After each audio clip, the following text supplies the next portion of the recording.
Okay, Sam, one of the things that I noticed is, music is as much a part of your life as racing. And so, I call this your music row. I don't know what you call it. Well, I mean, I've always loved guitar since I was a little kid, and when we built this gallery 11 years ago, the idea behind it was to make it look like NASCAR Cafe crashed into Hard Rock Cafe.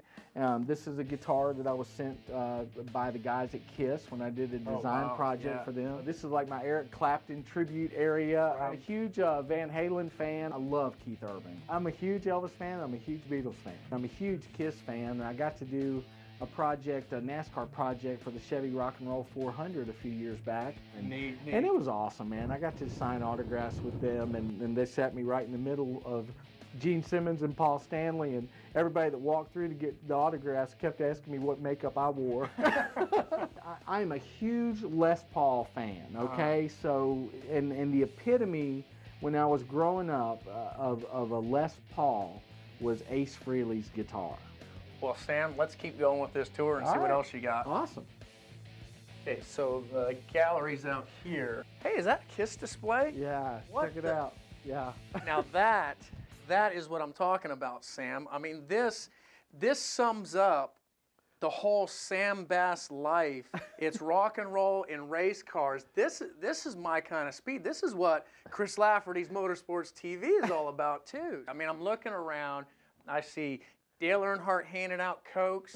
I see your filing cabinet that puts filing cabinets to shame and all the pictures on the wall. Yeah. Can we make it to the gallery now? All right, finally, you begged me enough. Come on, all right, let's lead go. the way.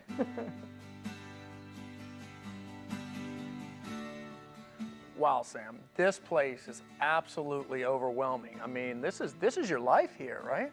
Well, at least the past 30 plus years of it anyway, you know, and it's really not until I do things like this and walk people around that I really stop and think about how busy I've been and what I've been doing, for all that time. But, that's the real blessing of what I do is that I've got something to show for almost every day I work, and that's very special. Wow, that's neat. Now Bobby Allison has been inducted into the Hall of Fame, NASCAR Hall of Fame, and I see you have a little Hall of Fame display over here. Sure so do. What do you say we stroll over to there and take a look at what you got there? That'd be great. All right.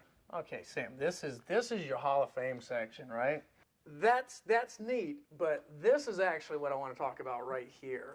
This is the actual sheet metal from Dale Earnhardt's car for the most famous pass in all of racing, the quote-unquote pass in the grass.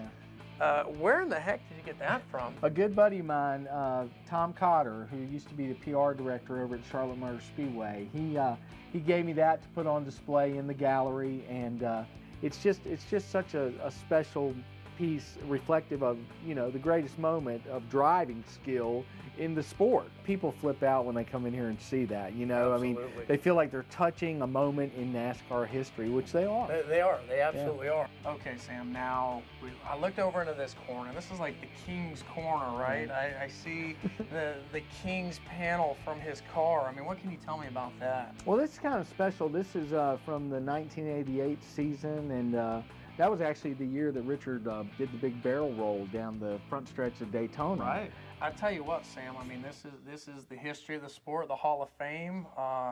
Show me more. Let's go see more. Cool, man. Sam, we're back at checking out some guitars. We went down your music row in the back. Now, a lot of people don't know that when a driver wins the Nashville race, his trophy is a guitar. Well, I love guitars, obviously, and I went to Gibson back in late 1998 and approached them about the idea of designing their trophy guitars that they were giving away at the Nashville races. And they were acknowledged by Sports Illustrated as one of the top 10 trophies in all of sports. Wow, that's neat. Yeah, that's the actual trophy. Guy wins Nashville, he gets one of your guitars. That's pretty neat. In fact, Kyle Busch took it to another level with this trophy, and he took your Gibson Sam Bass guitar and broke it over the stage as if he was a rock star. Yeah. Well, I wasn't real happy about it at the time, but I was so shocked that it happened, quite honestly, and I went over to him, and all I did was just went, you know, like, what was that about, you know? You're building his guitars out of lead now, so he can't put them up over his head. Yeah, Exactly. yeah. All right, that's neat.